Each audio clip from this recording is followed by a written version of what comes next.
Amen. You may be seated.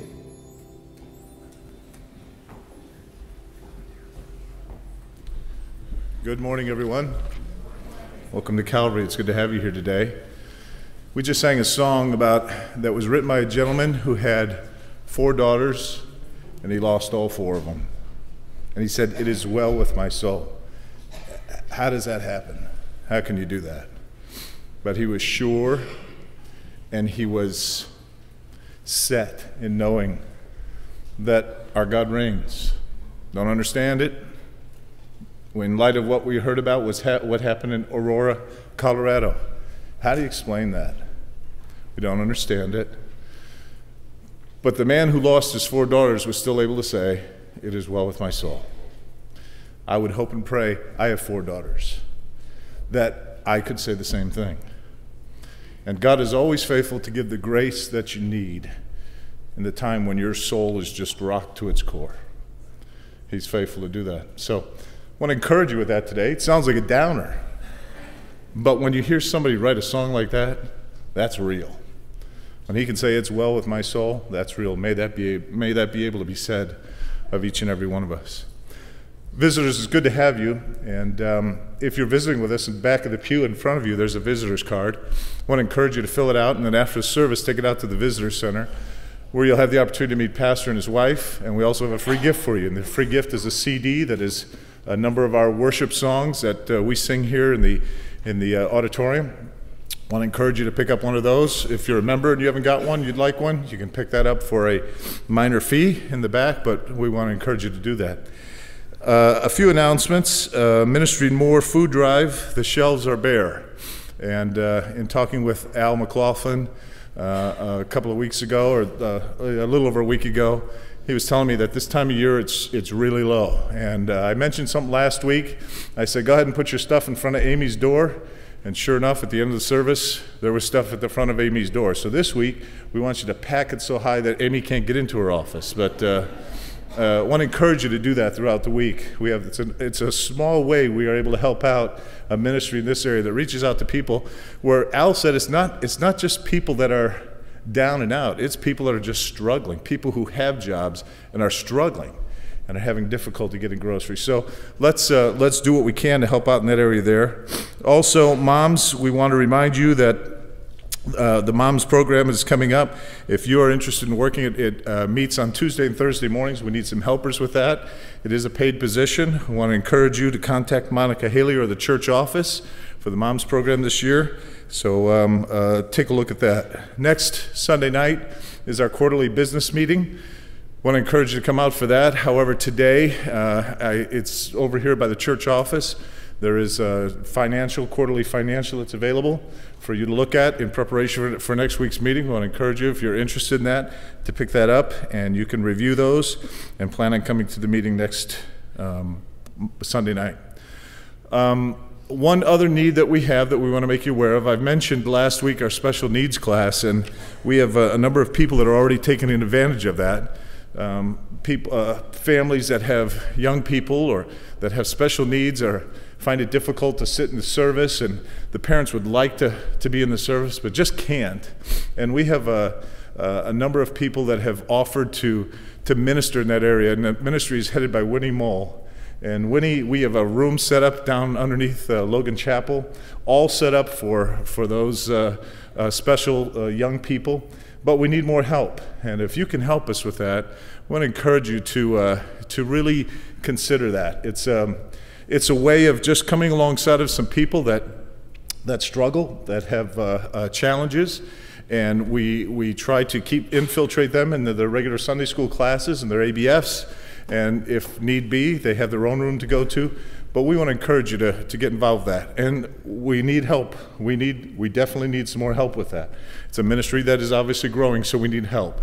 And if you can help with that, I want to encourage you during the ABF hour to go to the room. It's down in the hallway underneath Logan Chapel, and you can observe if you want. If you're not sure, you can observe and just take a look at what's going on. And I think you'll find out that you'll be blessed by doing that. But we appreciate Winnie heading that up. If you are interested in getting involved, I want to encourage you to contact Winnie or the church office or Matt Hareen, and we'd love to get you plugged into that area there. Matt Hareen's going to come now at this time and share with us some of what's been going on with the soccer camps and what we're looking forward to coming up in the weeks ahead on Wednesday nights. Matt and a number of our people are fresh back from New York City trip. You saw the promo video at the beginning, recap of what just took place this past week. And next week, our plans are to have a few of those people come and share with you. But Matt's going to, he might touch on that because he seems to be pretty excited about it this morning. But the focus of his announcement this morning is about the camps, and we appreciate what's been going on there. You know, I was looking at the video saying 1,300 kids were ministered to at the soccer camps and the above the rim camps. We in our own community here, Matt, with the young people, have been able to minister to well over 200 children. How many? 230 children in our own community here, and we're thankful for that. So Matt's going to share with us what's going on with that, and then Pastor will come and pray for us. Good morning, everybody. Good to see you again. Yeah, I'll touch really quick on New York. Next week we'll have a couple of people that went on the trip share what God did. But man, God did some just incredible things on that trip. It just never amazes me every time I go on that trip just to sit back and just watch him do some incredible things. And this trip was obviously no different. One of the things that really this time spoke to me, and I've been on a trip, I can't even count how many times I've gone on this trip, but one of the things that really spoke to me this time was just the amount of nations, people from different countries that we were able to just share the gospel with. You saw in the video about 50 countries that we were able to spread the gospel to just by going out in the parks, just by going and helping out sports camps, just by going out and doing prayer stations. 50 different countries. I was able to take a group of people out each day to do prayer stations, parks, and all around the city. And we came back one day, and every day we come back and just kind of share what happened that day. And at the end, we talk about, man, what country, how many people from different countries, and they're just listing off country after country after country. And at the very end, one day was like, oh yeah, and the U.S. I mean, it was almost like that was almost a back thought, and that's what was crazy. Like, it really was like, oh yeah, we're actually in America here. But it was this trip, it seemed everywhere I go, I never heard anybody speaking English. I understand anybody, you know, just in the crowd, just being around people, you're constantly hearing people from different languages. I took a group up to the Empire State Building on Thursday night, and we're up on the top, and it's just packed, and I didn't hear anybody speaking English. I mean, I'm not over-exaggerating. I'm like, good night. It just impressed me. One of the slogans of the trip is, if you reach New York, you reach the world, and that is so true. It was just so true. One of the ladies earlier in the week stood up and shared a testimony about how she was able to lead a Jewish man to Christ. And he is living in Israel, and he was flying out in 2 weeks to go back home. And he's like, I'm bringing this story back to my family. It was just incredible what goes on there. And so next week you'll hear from a couple people and just their stories and what God did through them. But I guarantee you what you'll hear next week is this. If you haven't gone on that trip, please go. Please go. Please help someone go. I was very privileged to be able to go. I didn't even know I was going until about 2 weeks ago. And just some people were very generous and helped pay my way, and I'm just extremely thankful. Just an incredible trip. But also just throw this out. If you're interested in it, I'm taking a group of teens out there in the fall, October 17th through the 21st. If you want a taste of it, let's go. Come on with us for 4 days. We'll drive through the night, and it's not for the faint of heart. You'll be with a bunch of teens. But you know what I'm saying? Like, I need some leaders. I'll need some help. If you want to get a taste of it, let me know, and we'll sign you up, and you can come help me go around the trip and just share the gospel with people. But man, just phenomenal trip.